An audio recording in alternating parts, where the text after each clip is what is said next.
Sobreviví al milagro en el río Manzanares. El accidente no fue lo más difícil, lo fue mi familia. Me llamo Álvaro, y escribo esto aquí en Reddit porque es el único lugar donde creo que extraños pueden escucharme sin intentar convertir mi dolor en un producto. Nunca pensé que sería uno de los supervivientes del vuelo 1549 de Iberia, aquel vuelo, el milagro en el río Manzanares. ¿Has visto los titulares? Tal vez viste la película y después volviste a tu vida con el pensamiento reconfortante de que todo fue cuestión de habilidad y suerte. Yo no pude volver a mi vida.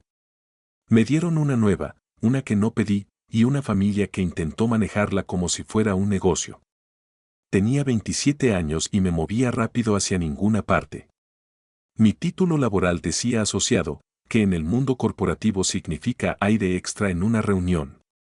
Era bueno haciendo presentaciones, malo para dormir. Ese enero estaba programado para volar desde Barajas hasta Barcelona para una reunión con un cliente que parecía importante para mi jefe y sin sentido para todos los demás. Le había dicho a mi novia, Camila, que volvería al día siguiente, algo que repetía con demasiada frecuencia: vuelvo mañana, vuelvo la semana que viene, vuelvo pronto. La noche anterior discutimos por todo y por nada. Parece que vives en aeropuertos, dijo ella. Yo respondí, parece que tú vives en quejas. Esa frase la lamento tanto que tiene un cajón propio en mi memoria. El aeropuerto olía a pretzels y a combustible de avión. El embarque se retrasó 8 minutos, ese tipo de demora que no enfada a nadie, pero inquieta a todos. Encontré mi asiento de pasillo, el 16C, cerca del ala. Frente a mí, un hombre con un traje barato usaba su portátil como si le debiera dinero. Una mujer detrás susurraba a su pareja sobre lugares para bodas con una voz brillante de esperanza. Un poco más atrás, un bebé declaraba su opinión sobre volar en un idioma más antiguo que cualquier política de aerolínea. Una azafata con una trenza impecable hizo la demostración de seguridad con tanta soltura que me dio vergüenza no prestarle atención. En mi bolsillo llevaba una cartera gastada, de esas demasiado sentimentales para reemplazar. Dentro, en el compartimento de monedas, estaba un billete arrugado de 20 euros que mi papá me había dado cuando me fui a la universidad. Para un día de lluvia, dijo. Lo había conservado a través de 6 pisos distintos y 4 trabajos, porque la superstición se siente como planificación si la susurras. ¿Quieres un presagio? Aquí lo tienes, saqué la cartera y alicé el billete de 20 con el pulgar. Eso me hizo sentir preparado. No podría haber estado menos preparado para el momento en que una bandada de pájaros se encontró con un par de motores y la física presentó una queja ante Dios. El carrito retumbó. El olor del café se intensificó. La cabina zumbaba. Pensé en enviarle un mensaje a Camila: no hagamos eso de tener razón en lugar de ser felices. No lo envié. Me dije que lo mandaría más tarde, en la puerta de Barcelona.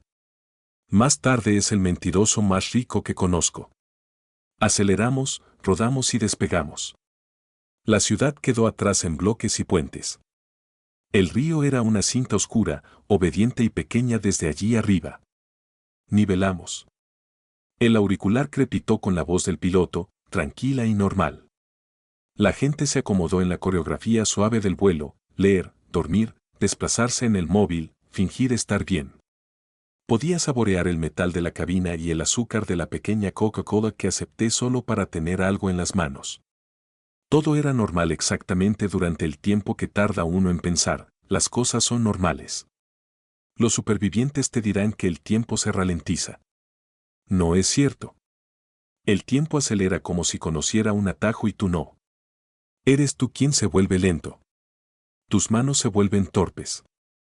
Tus pensamientos empiezan a narrar una película para la que no compraste entradas. Primero, un sonido, incorrecto e íntimo. No era turbulencia. No era mecánico.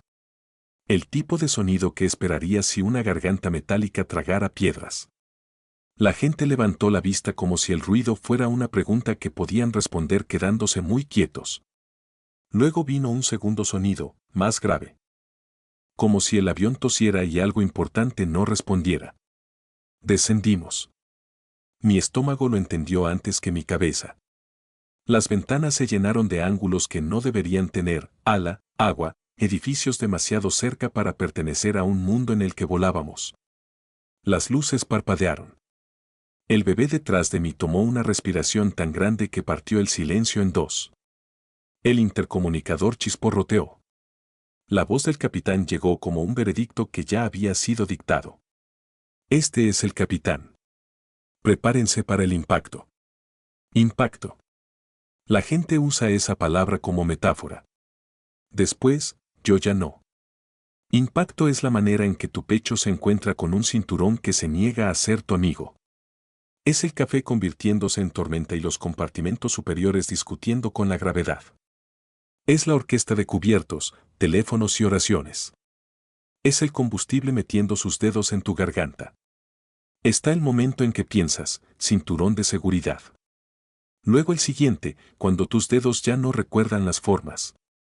Los míos buscaron la hebilla y no pudieron. Le solté una maldición a la hebilla con la confianza de un hombre que cree que el metal respeta el castellano. Luego se dio y me puse de pie bajo un techo que se había bajado un pie. Mi cabeza retumbó. El pasillo era un río horizontal con maletas haciendo de icebergs. Chaleco salvavidas, gritó una azafata con una voz que había practicado para otro día.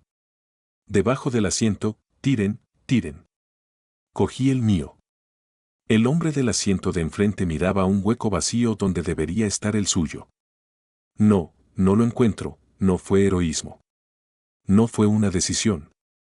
Le puse el mío en el pecho, con los dedos ya tirando de otro del siguiente asiento. Comparte, dije, y la palabra salió como si me hubiera olvidado de las vocales.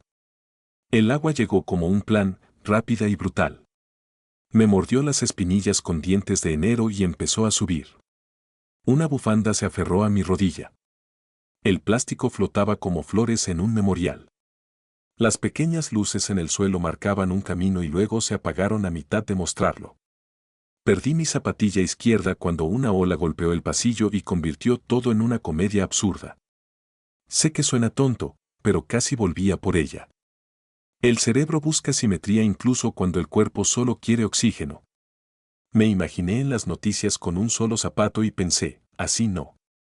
Entonces otra ola alcanzó mis costillas y el río botó en mi lugar. Una niña pequeña cayó sobre mi cadera como una estrella fugaz.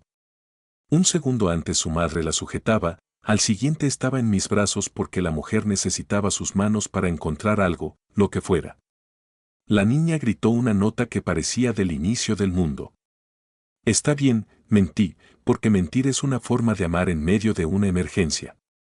Nos unimos a una procesión de cuerpos inclinados que se movían hacia un rectángulo de frío. La puerta se abrió hacia un color que no sé nombrar, un azul tan afilado que parecía una discusión. Puse a la niña sobre el ala, en los brazos de otra persona. La tengo, ladró una voz, y creí en ese ladrido porque sonaba enfadado con la muerte. El ala ya no era un ala, era un compromiso resbaladizo y flotante. Una película de combustible. Pecas de hielo. Zapatos, manos, maldiciones. Un hombre resbaló y desapareció con un sonido imposible de escribir. Lo agarré y solo atrapé aire. Otra mano lo salvó. Las cuentas no dejaban de cambiar. Demasiada gente para el tamaño de la balsa. Demasiado río para el tamaño de nuestra esperanza. Nos quedamos de pie, nos agachamos, nos aferramos. El viento se colaba entre nuestras mantas, chaquetas y huesos. Mi calcetín se empapó al instante y emitió un sonido como de rendición. Al otro lado del fuselaje, a través de un desgarrón en el ruido, vi a una azafata sosteniendo la fila de personas como cuentas en un collar. La ciudad observaba desde sus ventanas y fingía no hacerlo. Los botes aparecieron como giros de guión.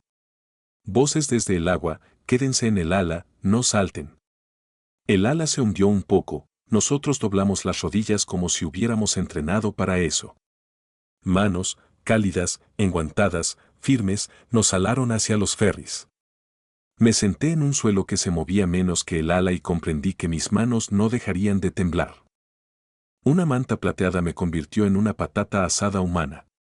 Un hombre con gorra me preguntó mi nombre 5 veces porque sabía que repetirlo podría mantenerme allí. Nos llevaron a la orilla, al cemento, a las luces que significaban ambulancia, autoridad, papeleo. Seguía esperando despertar, porque el río es una historia hasta que deja de serlo. Una enfermera colocó una manta de verdad sobre la plateada. ¿Te? Preguntó. Dije que sí y sujeté el vaso de plástico como si pudiera enseñarme a volver a tener calor. Me revisaron las constantes. Me preguntaron si me había golpeado la cabeza, si podía sentir los dedos de los pies, si podía decirles en qué año estábamos, quién era el presidente, qué número veía en unos dedos que no dejaban de temblar. Me envolvieron en una toalla que olía a limpiador de limón y a bondad humana. Alguien dijo, tuviste suerte, y lo dijo en serio. La suerte es una palabra que suena mejor en boca de alguien que no la necesitó ese día. Mi teléfono vibró. Luego volvió a vibrar. Y otra vez. No paraba. Héroe. La palabra llegó como llegan los adjetivos cuando los sustantivos están sangrando. Los reporteros se arremolinaban como el clima. Las cámaras parpadeaban. La gente decía sal y unos a otros con alivio.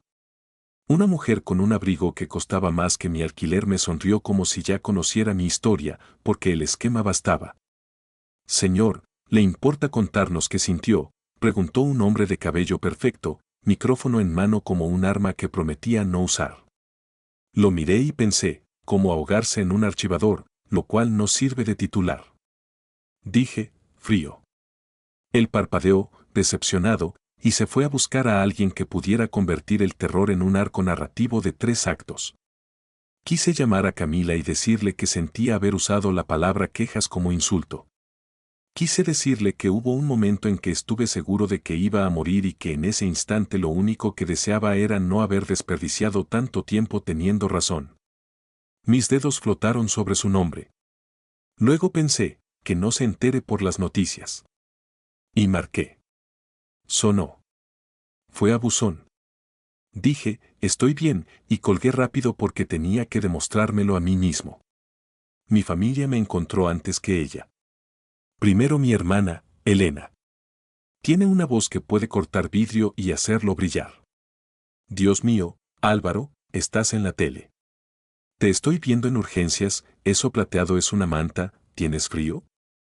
Escúchame, escúchame, no hables con la prensa local. Espera a la nacional. Javier dice que hay un representante que puede empaquetar esto bien. Hacen exclusivas. Como 6 cifras y lloras. Ni siquiera puedo sostener mi té, dije. Me salió como una confesión. Entonces derrámalo en cámara, contestó, y se rió como si mi supervivencia fuera el piloto de un programa sobre el que tenía notas.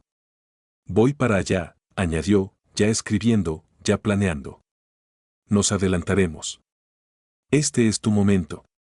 Mi momento fue cuando no morí, respondí, y ella hizo una pausa lo bastante larga como para que pensara que la llamada se había cortado. No fue así.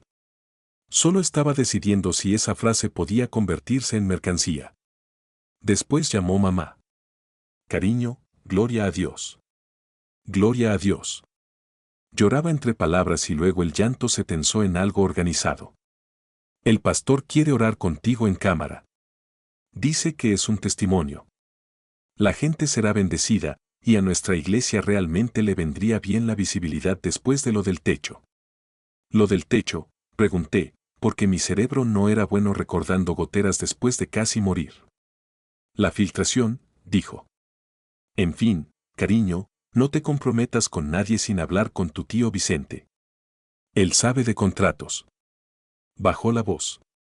Y no menciones lo de los 20 euros a menos que sea en exclusiva. Eso engancha. Papá no llamó. Envió un mensaje, orgulloso de ti. No firmes nada. 5 minutos después, en realidad, firma con alguien bueno. Pregunta a Vicente. Y luego un tercero, Antena 3. Usaba los signos de interrogación como anzuelos. Entró una doctora con una linterna y un rostro amable. ¿Sabe dónde está?, preguntó, y respondí, no aquí. Ella sonrió de un modo que me dijo que tenía un cajón lleno de gente hablando en metáforas. Me iluminó los ojos. Revisó mis pupilas, preguntó por mareos, náuseas, la taxonomía del dolor de ese día. Vas a estar bien, aseguró. Le creí porque no intentaba venderme nada. Las enfermeras estaban ocupadas. Las cámaras estaban ocupadas. Mi teléfono lo estaba aún más. Podemos ayudarte a monetizar, decía un correo. Tu historia podría salvar vidas, decía otro, que yo sé significaba vender ejemplares. Una alerta de noticias usó la palabra milagro 3 veces en 2 frases y mi nombre con una errata. Un desconocido del instituto me escribió, tío, una locura. ¿Puedes mencionar mi podcast? Llamé otra vez a Camila. Contestó. Estás en todas las pantallas del bar, dijo sin saludo. Estoy aquí con compañeros de trabajo, ¿estás bien? Su voz se quebró en la palabra bien y sentí algo en el pecho que se sentaba. Estoy bien, respondí.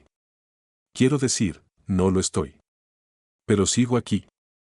Ella dijo, me alegro, y respiró como si respirar fuera algo que pudiéramos enviarnos por correo. Preguntó si debía venir. Casi dije que sí.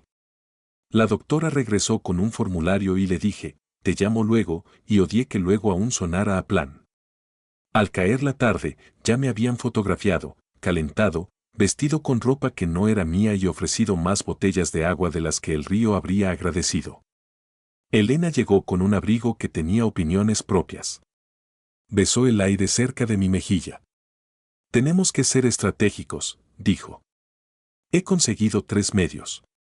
Uno quiere hacer una conexión en directo por la mañana. Otro ofrece una exclusiva de una semana con seguimiento, derechos digitales y posibilidad de un libro.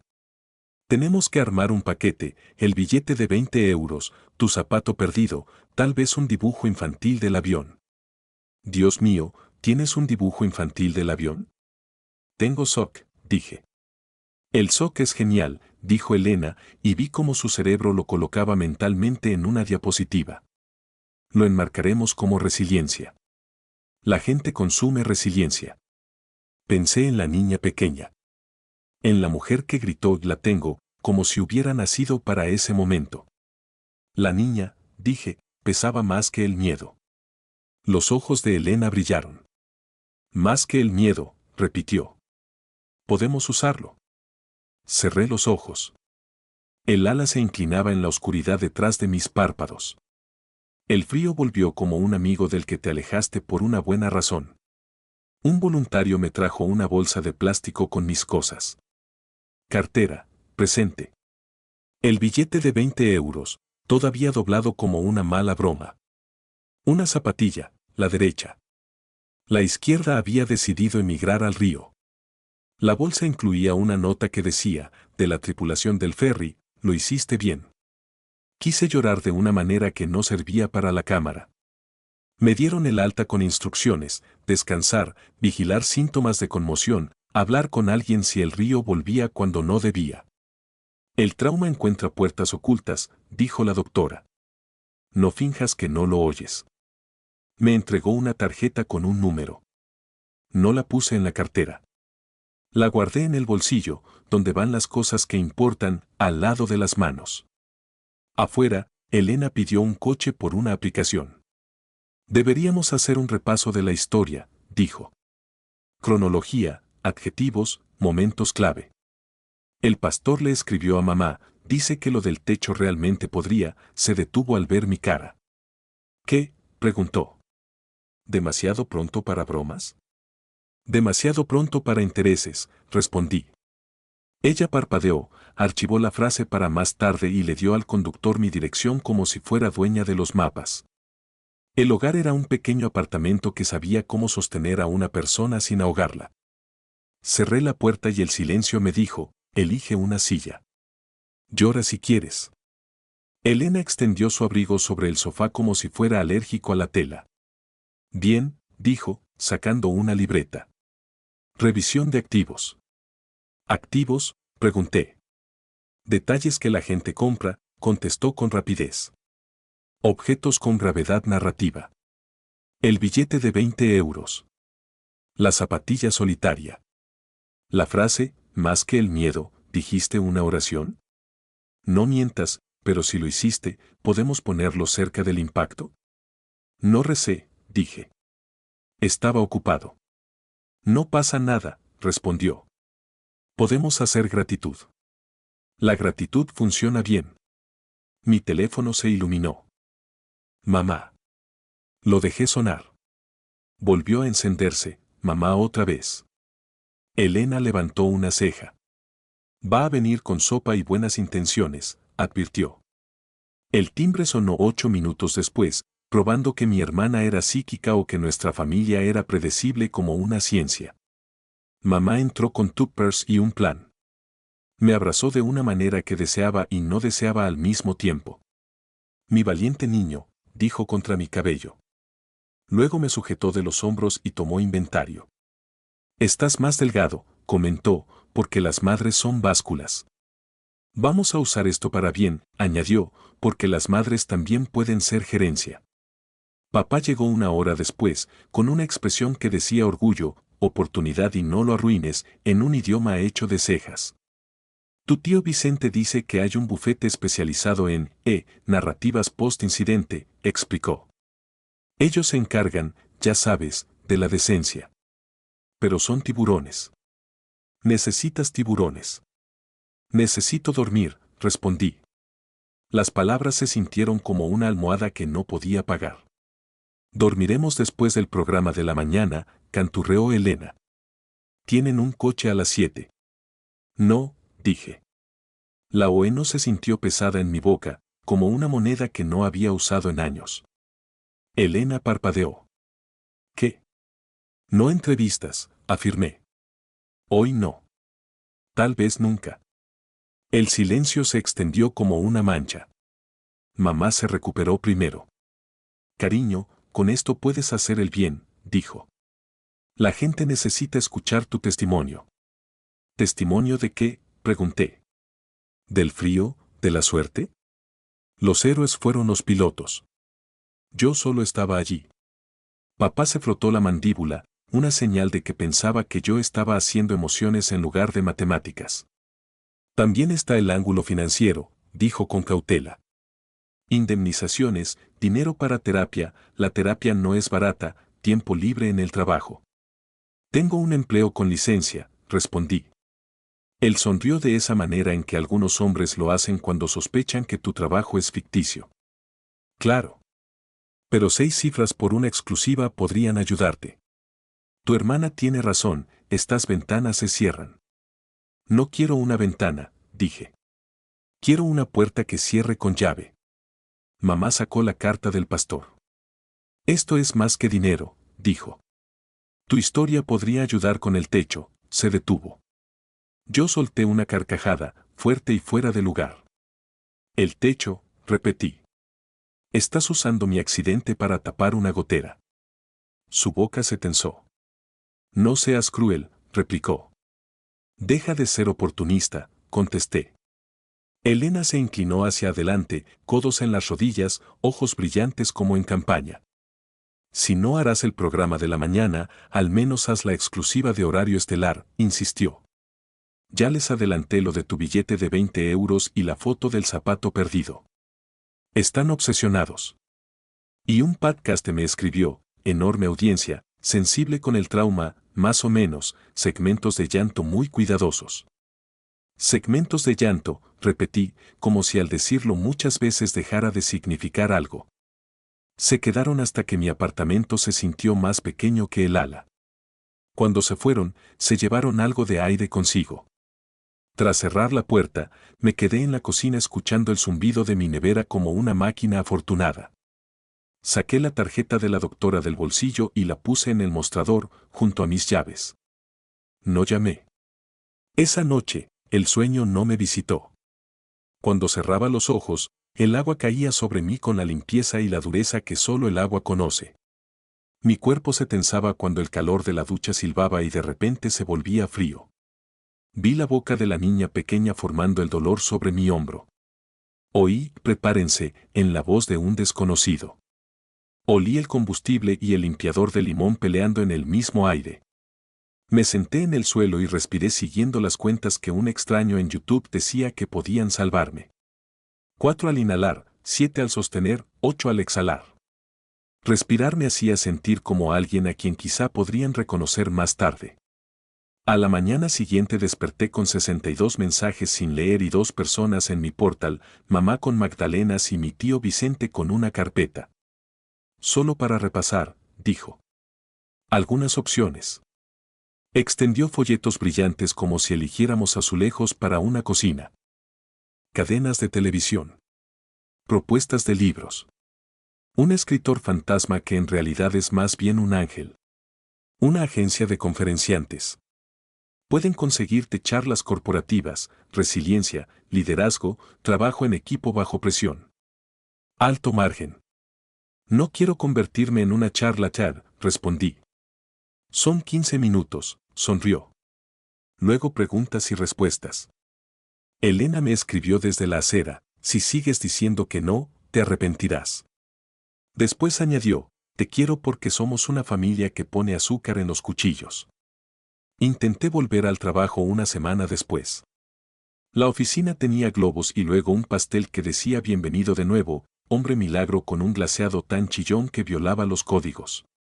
Recursos Humanos me preguntó si estaría dispuesto a grabar un breve video interno sobre perseverancia.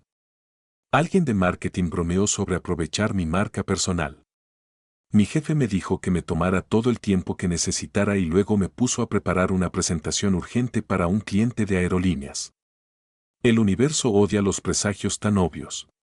Las noches empeoraron antes de que las mañanas se cansaran de perdonarlas. Me acostaba y la cama se convertía en el ala, y el ala en el río, y el río en una garganta. Empecé a dormir en el sofá porque los sofás son muebles de día y yo tenía miedo de la noche. Camila vino con sopa y una cara de preocupación.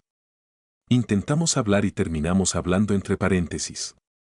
Ella dijo, estoy aquí, y yo asentí como si saber algo fuera lo mismo que creerlo. Mi familia subió el tono. Elena envió PDFs con burbujas de comentarios tituladas El arco de Álvaro.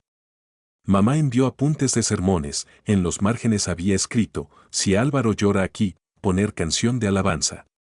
Papá reenvió un artículo sobre un superviviente que convirtió un accidente en carrera, el asunto del correo era, inteligente.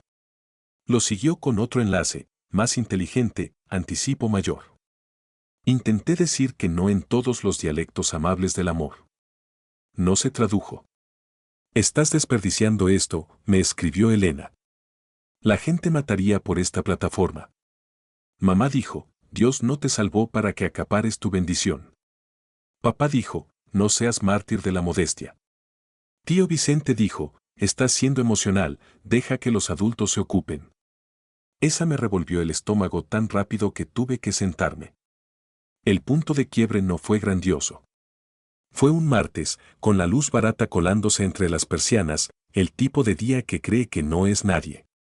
Elena llamó, voz de azúcar sobre piedra. Vale, la franja estelar quiere una visita a tu casa. Traerán un equipo, iluminación discreta, jerseys neutros. Recrearán el momento en que miraste la zapatilla solitaria y quizá podamos pedir prestada a una niña pequeña para. No, dije. Ella siguió encima. También pagarán por los derechos de la foto del billete de 20 euros y quieren grabar una toma junto al río. Te quedarás de pie cerca del agua, chaqueta abierta, el invierno en tu aliento, y dirás la frase de la puerta con llave, que adoramos. No, repetí más fuerte. ¿Por qué estás siendo así? Soltó. Esto es más grande que tú. Nada de mi miedo es más grande que yo, contesté. Es exactamente de mi tamaño. Hubo un largo silencio. Luego vino el cuchillo con azúcar. Estás siendo egoísta, dijo suavemente. Podríamos ayudar a tanta gente. Podríamos ayudar a mamá y a papá. Lo del techo de la iglesia. Deja de usar a Dios como relaciones públicas, dije. Es de mal gusto. Ella inhaló. ¿Sabes qué? Dijo. Bien. Ve y sé noble y pobre. Pero cuando pase el momento, no vengas llorando a nosotros por las oportunidades perdidas. Colgué y lancé el teléfono al sofá con la fuerza de una niña a la que le niegan una galleta. Rebotó, cayó al suelo y de algún modo encendió la pantalla mostrando una llamada perdida de un número guardado como Dr. Ramírez, Centro de Trauma. La tarjeta en mi mostrador se había convertido en una persona llamando justo en el instante en que necesitaba una puerta que no tuviera que ver con el dinero. Devolví la llamada. La consulta del Dr. Ramírez olía a té y a muebles de madera que opinaban cuánto tiempo debía sentarte. Tenía un rostro que hacía que quisieras confesar delitos de secundaria. Cuéntame lo que recuerdas, pidió, y yo dije, todo y luego nada. Él asintió como si hubiera pronunciado bien una palabra difícil. Le conté sobre el agua, el ala, la zapatilla idiota. Preguntó si tenía apoyo.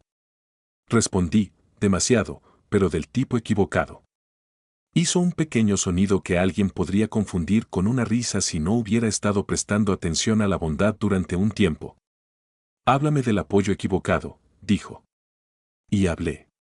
No anotó nada y escuchó todo. Construimos rituales menos ridículos que contar baldosas del techo. Sentarse. Inhalar en 4, sostener 7, exhalar en 8. Nombrar 5 cosas que ves, 4 que sientes, 3 que oyes, 2 que hueles, 1 que saboreas. Mantener un diario del río donde el agua pueda ir cuando necesite hablar. Cuando el frío llegaba de repente, pon los pies en el suelo y di la fecha en voz alta. Ese funcionó más de lo que quería admitir. Mientras tanto, la familia volvió a escalar, como si mi sanación fuera una demanda contra su plan de negocios.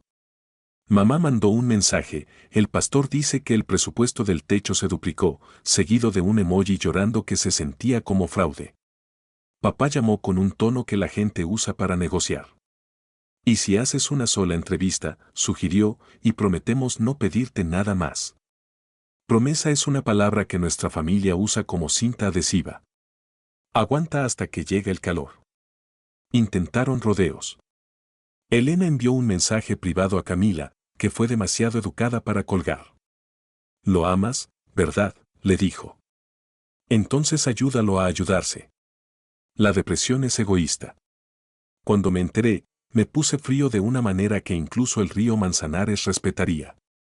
Llamé a Elena y le dije, «No conviertas mi vida amorosa en un arma», y ella contestó, «No desperdicies tu vida», y llegamos a un callejón sin salida en el que construimos una pequeña ciudad.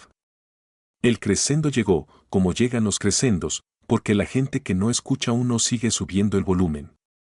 Elena, mamá, papá y el tío Vicente aparecieron con un aro de luz. «No estoy bromeando. Lo haremos suavemente», anunció Elena, instalando la luz en mi salón. «Una entrevista de prueba. Si la odias, la borramos. Pero necesito mostrarte lo bien que sales en cámara». «Fuera», dije. Mamá chasqueó la lengua. «No seas grosero», dijo. «Somos tu familia».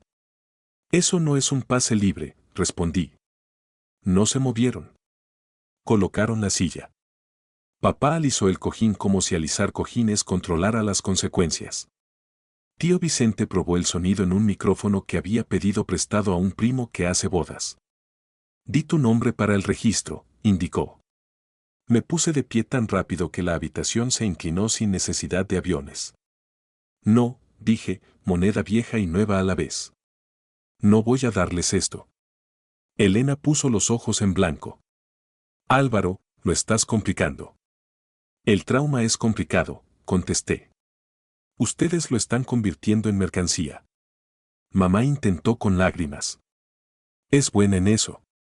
«Estamos intentando ayudarte», dijo. «Hemos invertido en ti desde que naciste». «Me vertieron en lo que ustedes necesitaban», respondí. «No en mí». Papá bajó la voz, lo cual en nuestra familia significa que va a decir algo importante cuyas implicaciones nos perseguirán después. «Hijo», dijo, «madura. Al mundo no le importa tu historia a menos que la vendas bien. Ese es el sistema. Úsalo antes de que él te use». No esperaba que me riera. Lo hice. El sonido nos sorprendió a todos. «El mundo ya me usó», dije. Me usó como ejemplo en las noticias mientras yo temblaba bajo una manta plateada. Ya terminé de ser utilizable. Elena abrió la boca. Levanté la mano. Fuera, ordené, y la palabra tenía bordes que nunca antes le había dado a las palabras. Ahora. Se fueron en partes, un abrigo aquí, una mirada allí, un mensaje de texto al cerrar la puerta que decía te arrepentirás y otro que decía te queremos porque azúcar en cuchillos, azúcar en cuchillos. Me senté en el suelo y respiré como alguien que practica no ahogarse. 4 al inhalar, 7 al sostener, 8 al exhalar. La habitación me sostuvo. La ciudad murmuraba afuera. En algún lugar, un ferry cortaba un río que no se preocupaba por mi familia ni por mi miedo y seguía siendo río con admirable consistencia. A la mañana siguiente llamé de nuevo al doctor Ramírez. Puse un límite, le dije. Me hizo sentir enfermo, añadí. Es normal, respondió. Tu sistema nervioso cree que ser usado es seguridad. Hace falta práctica para enseñarle una matemática nueva. Practicamos. La gente sigue preguntando, compañeros de trabajo, vecinos, un barista bien intencionado que me reconoce cuando pasan el reportaje del aniversario, ¿por qué no cuentas más tu historia? Aquí está mi respuesta. No escribo esto por dinero. No busco un contrato editorial ni una tarifa de conferenciante ni una línea de sudaderas que diga más que el miedo. Elena, si lees esto, no registres esa empresa. Escribo porque mi pecho se siente más ligero cuando mis manos dicen la verdad en un lugar que no es un contrato. Sí, soy uno de los supervivientes del vuelo de Iberia 1549. Sí, estuve sobre un ala en el río Manzanares en enero con un solo zapato, pensando si moriría lo más educadamente posible. Sí, caminé para salir de allí. La parte de caminar es donde terminan la mayoría de las historias. La mía no. La mía siguió en salas donde la gente intentó ponerle precio a mis latidos por minuto. Estoy cansado de que la gente asuma que si no monetizas tu dolor lo estás desperdiciando. Estoy cansado de un mundo que aplaude tu resiliencia siempre que pueda comprar entrada. Estoy cansado de un amor que viene con mesa de merchandising. Esto es lo que quiero en su lugar, mañanas en que la ducha sea solo una ducha. Tardes en las que llame a Camila sin decir luego. Una vida en la que el río sea un lugar que miras desde un banco en verano, no un bucle que tu cerebro reproduce cuando la luz cambia mal. Una familia que entienda el no como respuesta, no como reto. Aún no estamos ahí.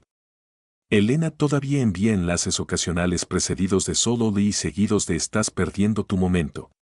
Mamá manda versículos y fotos del techo, que de alguna forma siempre tiene goteras, metáfora haciendo CrossFit.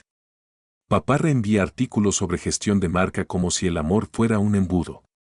Tío Vicente casi ha dejado de llamar, quizá porque el mercado se enfrió o porque mis límites lo aburrieron.